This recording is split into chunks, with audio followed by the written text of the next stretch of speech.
একজন ব্যবসায়ী চুল কাটার জন্য একটা দোকানে ঢুকছে। তো নাপিত তার কাঁধে হাত দিয়ে বলতেছে যে "এ, ওই ছেলেটারে দেখছো?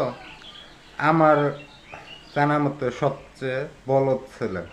তো ব্যবসায়ী জিজ্ঞেস করতেছে কেন? তখন সে কি করছে, ওই নাপিতটায় যে ওই ছেলেটারে ডাক দিছে, এমন ডাক দিয়ে বলতেছে যে তুমি এই 100 টাকার নোটটা নিবা নাকি এই চকচকা নতুন 10 টাকাটা নিবা?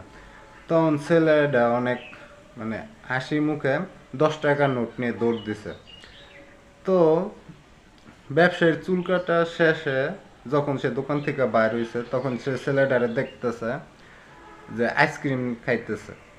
তো ব্যবসায়ী তারে গিয়ে জিজ্ঞেস করতেছে, তো তুমি 100 টাকা না নিয়ে 10 টাকা কি কারণে নিলা? তখন সে বলতেছে যদি আমি 10 টাকা না নিতাম তাহলে খেলাটা ওই জায়গায় শেষ হয়ে যেত।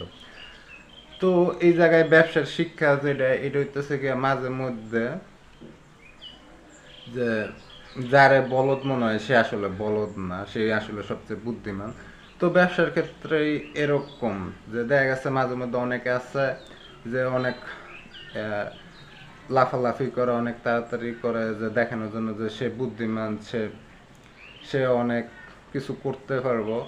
তো দেখা গেছে আমি একটা বই পড়ছিলাম 48 ল পর, ওইটার মধ্যে একটা লেসন আছে, প্লে দ্য সাকার টু ক্যাচ দ্য সাকার, মানে হইতেছে গিয়া ইয়া বলদ সাজো বলদরে ধরার লেগে।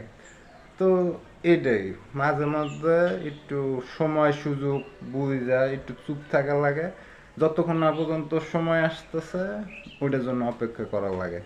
তো এইটাই।